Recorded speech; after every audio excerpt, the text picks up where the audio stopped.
Clash of Dynasties. Nick Nemeth, welcome back to Cleveland. Thank you, man. It was great. It was. I tried to get in for the big Eds practice on Saturday morning with a bunch of people who are on Clash of Dynasties or either affiliated with it, just giving back to the kids, and I missed out on it because of travel.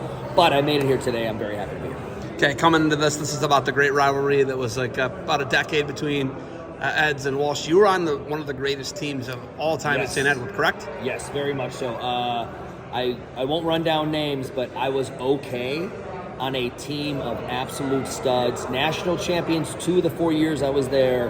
And we had an Olympian, MMA fighters, dudes that went on to national titles, several different All-Americans in college. Awesome, badass team. I was so grateful to have gone to school there and been okay on that team. Coming to this premiere, you get to see a lot of the old guys. I see Gray Maynard, the guys you didn't mention, but Gray Maynard. We got Ryan Bertine, 2-time national champ. Andy Robett, you just got done talking to. Yes. You guys had a great team. What was the lineup with you? Who was below you? Mike Tolar? That's a good question. I think Tolar was one weight class below you. He was lighter. Me, even though his arms were twice the size of mine. No big deal. But you know what? I forget who the was Bertine above you? Bertine was lower than me. I think Bertine's 49. Gray was 52. So sorry. Oh, I'm thinking of Tolar. different weight classes now. Gray's 52. What was I? 65? 45. 45. I'm thinking college. Sorry. Come on, man. I'm 45. Gray's 52. I think Bertine was 40 or 35. Yeah. So it's somewhere in that. Him and Tolar were back and forth. But yeah, I forget who my wrestle off was against. But I was, man, all those years doing different green team, going to tournaments, and then finally making it to the gold team, which is the top of the top at Eds, just my last year.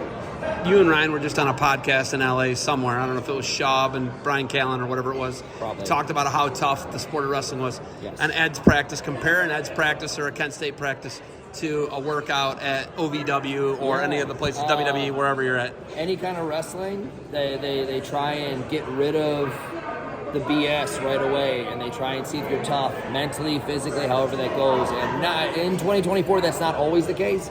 But when it comes down to wrestling practice, I still, as much as I worked hard at Kent State practices, including with joking around with you and taking Stone Cold Stunners in the middle of the room, but in all seriousness, when it comes down to it, I still have the stamina from St. Ed's practice saying, Coach Herb is going, hey, do you guys want to be done right now? We had a great practice.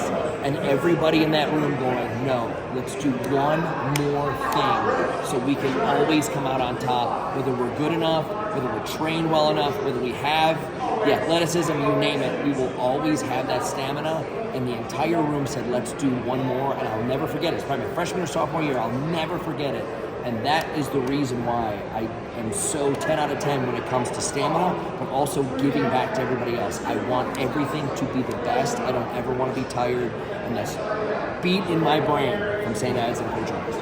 44 years old. Can you still work in the ring like you worked 10, 15 years ago? Do you feel like you can? Sadly, yes. Still a 10 out of 10. Not my words. That's everybody else's and mine. No, I could still go, and I've been very fortunate when it comes down to injuries, neck, knees, back, shoulders, you name it. I've been very fortunate, but the reason I can still go, a huge part of it, is that St. Ed's training and that mentality of I will never be outworked or outdone. You go from WWE to AEW to a couple like independent regional promotions. TNA. Sorry. I appreciate the fix there. That was a good save. TNA. You're TNA. Are you the TNA champ? Current TNA World Champion. Are you the TNA? Where's the belt? What's that? Aren't we taking the belt with us tonight out of the town? We can break it in, but I've broken it in already. And if you want to Google how that works out, that's great. But when you become champion, you have to break it in and let everybody know that you're the champ. And let everybody know this is why I'm on top. Cutting a promo, is that what we're doing here? Okay, but through all of them, right? You've done the different ones. How many different regional ones have you done in the interim between TNA and WWE? I've done about a year now. I'm at like 10 or 11 months since I left WWE, and I bounced all around the world. I've been very fortunate because of the fan base that has been established because of my time in WWE, that people will come out and see me and whether it's independents or as the world champion as we're selling out pay-per-views for TNA. I'm very fortunate that that loyal fan base comes out because they know that they're going to get an 11 out of 10 from me. Completely, not just not being tired, but stealing the show, stealing your girlfriend, no offense. All that stuff. That all happens because of the training that I had originally from high school, and I mean that to the death. I love Coach Urbis, taught me to be a better man. I love the training from St. Ed's, it's taught me to be a better person, and I hopefully give back to that from everybody else that's on the way up. Okay, you and Ryan won the tag team title. No, we had a match. You had a match for the tag team We had title. a match for the tag team And titles. you're saving me a lot here. I appreciate it. And for the next couple of months, we possibly will get into some tag team matches. I'm looking forward to it because I've been a singles guy off and on, but I would say 90% of my career. And sometimes it's good to be in a tag position to where you can give back to somebody else, make this awesome team, and then hopefully we do like a run with like another brother tag team, like the Hardys or the Young Bucks or anybody else you can think of. Okay, it's comedy. Do you tell the comedy joke about the stunner, or is that just when I'm at the It shows? depends. I change my setup every single time, but if I see you in the crowd, Zeb, it's very easy for me to be like, hey, listen, I love professional wrestling and amateur wrestling, but just so you know, It's a real story, practice, actually. It's a real thing. It's not even a bit. Division I Not even a bit. Wrestling school practice on scholarship. I hit a stone cold stunner as the coach was walking towards us to give us a pointer, and then you sold the stunner, and I pinned you, I believe, and then the coach immediately walked the other way and said, you know what, he still wins at the dual meet, so that's all that matters. The most important part is professional wrestling is fantastic, but amateur wrestling has made me what I am today. Okay. Coach Hada, you're Coach the man. Coach Hada, okay. Oh, he's giving me the wrap it up sign. Oh, am I hitting the wrap it up sign? You Let's said go. wrap it up. Last thing. Okay, last thing. I know Yes. Hada's friends with Briscoe. He gave you your start into it.